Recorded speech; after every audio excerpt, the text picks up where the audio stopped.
was still reverberating from the collapse of the Orion Group. Images of Gregor Holden's arrest had spread like wildfire, broadcast live to millions. Vienna had become the epicenter of a silent revolution. Citizens flooded the streets, governments were under pressure, and journalists scrambled to uncover the full scope of the conspiracy. The whole town was talking about the latest events, and many wanted to meet Emily Carter and her group in person. But Emily knew that truth never settles quietly. There are always those who try to reshape it, distort it, or erase it altogether. The apartment where the group had taken refuge was tucked inside an old building with high windows and walls that seemed to echo past secrets. Emily stood by the window, watching the crowd below. Protest signs demanding justice mixed with confusing slogans calling for order and stability. Rachel was typing furiously on her laptop, responding to journalists and activists requesting more details. Leon adjusted the transmission equipment, making sure independent channels remained active. Nicholas, still recovering, sat quietly with a stack of newspapers, scanning headlines that ranged from praise to skepticism. "They're trying to control the narrative," Rachel said without looking up. "They always do," Emily replied. "But now we have something they can't erase. Evidence." Leon turned from his setup. "Evidence can be twisted. What we need is credibility, and that only comes with consistency." Nicholas looked up, his voice low but steady. "Truth isn't just what we show, it's what people believe. If they manage to plant doubt, they win." Outside, the protests grew louder. The voices of the silenced were returning, but not all of them were genuine. Emily knew that the fall of Orion was only the beginning. In the vacuum left behind, new forces were already moving. Some wanted justice, others wanted control. Rachel paused, then spoke again. "I got a message from a group called the Hive. They claim they've been fighting Orion from the shadows and want to join forces." Leon frowned. "Never heard of them.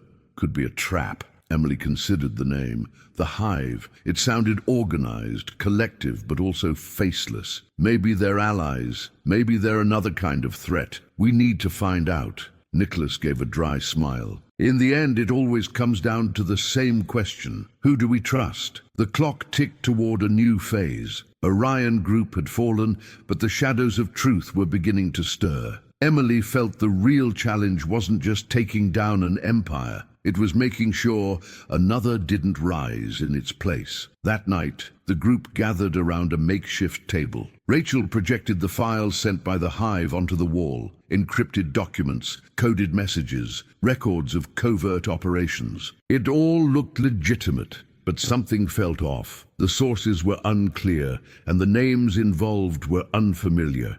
"They say they operate in autonomous cells," Rachel explained.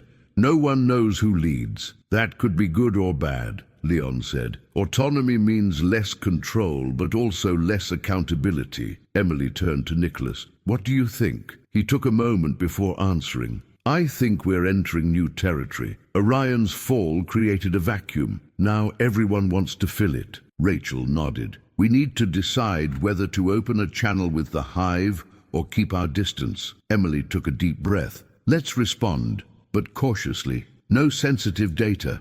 Leon activated a secure communication protocol. The message was simple. "We received your files. We're reviewing them. We need to understand your intentions." As they waited for a reply, Emily returned to the window. The voices outside hadn't stopped. Some cried for justice, others for revenge. It was the sound of a world in transition. She knew the return of voices was only the beginning, and in the shadows, new architects were already drawing up their blueprints. The morning chill in Vienna felt sharper than usual. Emily walked through the narrow alleys of the historic center, her hood pulled low, eyes scanning every corner. The fall of the Orion Group had triggered a wave of investigations, but also silent retaliation, a sort of attempt to sow doubt and disrupt the atmosphere. The city, once the stage of revelation, was now a labyrinth of risks and secrets. Leon had received a confidential tip. Hidden files from Orion Group were stored in underground servers, protected by military-grade encryption. The location A Cold War-era bunker repurposed as a private data center. If this is real, it could be the heart of their operation, Leon said, showing a digital map. And if it's still active, it might hold everything we couldn't expose. Rachel reviewed the data with skepticism. What if it's a trap? They know we're hunting for more evidence. Emily considered the risk. If it's real, we have to go. If it's a trap, we need to know. Nicholas, still recovering, insisted on joining. You need me. I know Orion's protocols. I know how they hide things. You can barely climb stairs, Rachel said, concerned. But I can crack codes, and that might be the difference. The group agreed to proceed. The bunker was located on the outskirts of Vienna, disguised as an abandoned telecom facility. The entrance was protected by thermal sensors and voice recognition. Leon had acquired an old authentication key from a former Orion employee. When they arrived, tension filled the air. The site looked deserted, but signs of recent activity were clear.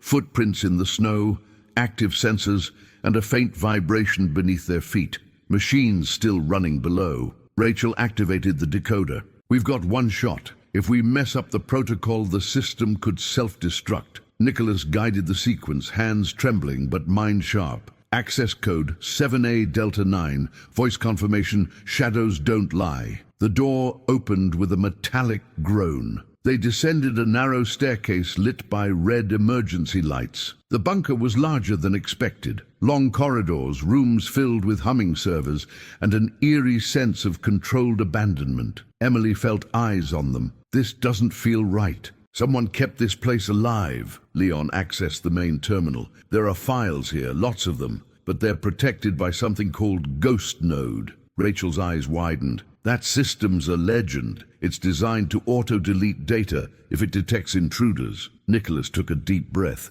I can bypass it, but I need time. While he worked, Emily explored the corridors. She found a room with old monitors still powered on. One screen showed live footage of Vienna's streets. Another displayed profiles of journalists, activists, and politicians. They're still watching everything, she said, stunned. Orion may have fallen, but its tentacles are still alive. Rachel entered and saw the monitors. This is a parallel network. They built a surveillance system that survives the collapse of the main structure. Leon called out, I cracked one of the files. It's a list of covert operations across 5 countries. Nicholas smiled, exhausted. And that's just the beginning. Emily stared at the data. We need to get all of this out, but we also need to understand what it means. Rachel nodded. Orion wasn't the end. It was just one layer. They began copying the files to a secure drive. But before leaving, Emily returned to the monitor room. One screen now displayed a message. The Hive is watching. She froze. They know we're here. Leon shut down the systems. We need to go. Now. The group exited the bunker with the data in hand, but with a growing sense that they had touched something far bigger. Vienna's labyrinth wasn't just physical. It was digital, political, and invisible. And now they were at its center. The apartment was filled with the low hum of Leon's portable server. The files extracted from the Vienna bunker were slowly unraveling, revealing layers of operations that stretched far beyond the Orion group. Emily sat at the table, her eyes fixed on the scrolling code and the names that appeared. Shell companies, offshore accounts, influential politicians. It was a web that seemed invisible, yet it was alive and pulsing beneath the surface of global power. Rachel leaned closer to the screen, her voice tense. This isn't just Orion, it's a parallel structure, a network designed to survive the fall of any single group. Nicholas, pale but alert, nodded. They call it the Continuity Network, a system built to ensure that even if one arm is cut off, the body keeps moving. Leon turned from his console. I just received another message from the Hive. They claim to have access to one of the primary nodes of this network. They want to meet. Emily frowned. Where? In Prague. They say they liberated one of the data centers there. Rachel hesitated. And what if it's a trap? We barely know who they are. Emily's voice was steady. And what if it's our only chance to understand what we're up against? The decision was made. The journey to Prague was quiet, each of them lost in thought. The fall of Orion had been monumental, but now they were staring at something larger, something that didn't collapse with a single arrest. When they arrived, they were met by a woman named Mira, who introduced herself as one of the Hive's coordinators. She led them through an old theater, its stage transformed into a command center. Screens glowed with maps, data streams, and real-time alerts. "We've existed longer than you think," Mira said. "We've fought systems like Orion long before the internet became public." Emily studied the room. It was both chaotic and organized, a hive in every sense of the word. "Why reveal yourselves now?" she asked. "Because you opened a breach," Mira replied. "Orion's fall gave us space to act." Leon examined the data Mira shared. "This is remarkable. You have access to nodes we didn't even know existed. But we don't have the strength to expose it all," Mira admitted. "We need you for that." Nicholas looked at Emily. "This changes everything." Emily nodded slowly. "But it also puts us in greater danger." Mira handed them an encrypted drive. "Inside are records of an operation called Central Node. If you can decode it, you'll understand who really controls the network." Back in Vienna, the group began the painstaking work. The file was layered with multiple levels of encryption, each more complex than the last. As they peeled back the protections, names began to surface. Names of corporations, politicians, and intelligence agencies. Some were familiar, others had never been publicly linked to Orion. Rachel whispered, almost to herself. "This is bigger than anything we've faced." Emily's gaze hardened as she watched the screen. "The invisible network is everywhere, and now it knows we're watching." The apartment was heavy with silence. Only the steady hum of Leon's portable server filled the air. Emily stared at the screen, where lines of code unraveled into names, numbers, and covert operations. Each revelation was a strike against Orion Group, but also against the illusion that truth could be exposed without consequences. Rachel closed her laptop and sighed. "This is bigger than we imagined. If we release everything, innocents could get hurt." Leon, pragmatic as always, replied, "But if we don't release it, they keep operating in the shadows." Nicholas, leaning on his cane, added, "Freedom has a price, it always has. The question is, are we willing to pay it?" Emily walked to the window. Outside, Vienna looked calm, but she knew the city was divided. It was an apparent calm. Some celebrated Orion's downfall, others feared the chaos that might follow. "What happens when truth destroys more than it builds?" Emily asked. "When exposing secrets means putting lives at risk." Rachel met her gaze. "We have to choose. We can't just be whistleblowers. We need to be responsible." Leon typed commands into the server. "The central node file contains information about agents embedded in governments. If this goes public recklessly, it could spark wars." Nicholas shook his head. "But hiding it means perpetuating their power." Emily felt the weight of the decision. The Hive had entrusted them with crucial information, but had also admitted they lacked the strength to expose it all. Now, it was up to the group to decide how far to go. That night, Emily gathered everyone. "We need to set boundaries, what we reveal and what we protect." Rachel suggested, "We release only what proves the network exists. Keep the names that could cause direct conflict under wraps." Leon disagreed. "That's half-truth, and half-truth can be as dangerous as a lie." Nicholas looked at Emily. "You always said truth never dies, but maybe it needs to be measured." Emily took a deep breath. "Freedom demands hard choices. If we want the world to be free, we have to carry that burden." They debated for hours. In the end, they decided on 3 layers of disclosure. 1. Public evidence, documents proving the invisible network's existence. 2. Restricted evidence, information shared with trusted journalists and organizations. 3. Secret evidence, data kept hidden until it was safe to reveal. Rachel summarized, "We're not hiding the truth. We're protecting lives." Emily nodded. "That's the price of freedom." Dawn in Vienna carried a sense of urgency. Emily knew time was running out. The Hive's files, combined with the data from the bunker, pointed to something even greater, a system called the last gateway. It was described as the central key to the invisible network, a node capable of linking and controlling all others. Rachel studied the reports carefully. If this is real, we're looking at the core of the conspiracy. Leon adjusted his equipment, but it could also be a trap. The last gateway might be nothing more than a myth to lure us in. Nicholas, leaning on his cane, shook his head. It's not a myth. I heard about it inside Orion. It was treated as absolute secrecy. Emily took a deep breath. Then we need to find it. Their search led them to a hidden facility on the outskirts of Bratislava. The site looked abandoned, but signs of activity were clear. Drones patrolling, sensors active, and a steady hum of energy from underground. Rachel activated the decoder.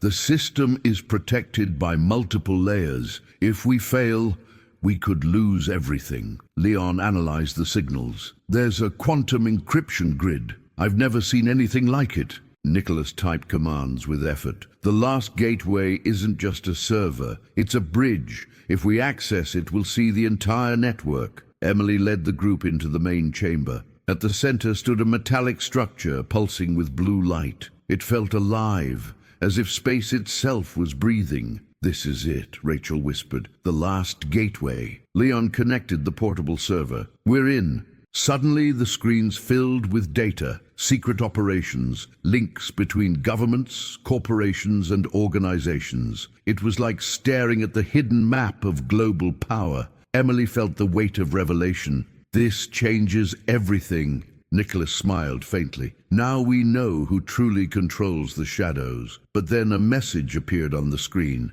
You should not be here. Rachel's eyes widened. They know we accessed it. Leon quickly shut down part of the system. We need to copy as much as we can before they lock us out. Emily made the call. Take the data, but don't destroy the gateway. The world needs to know it exists. The group left the facility with the files secured. The last gateway remained active, but now exposed. Back in Vienna, Emily looked at the data. Orion was only the beginning. The invisible network is bigger than we imagined. Rachel held her hand. But now we have the key. Nicholas concluded, truth never dies. It always finds a gateway.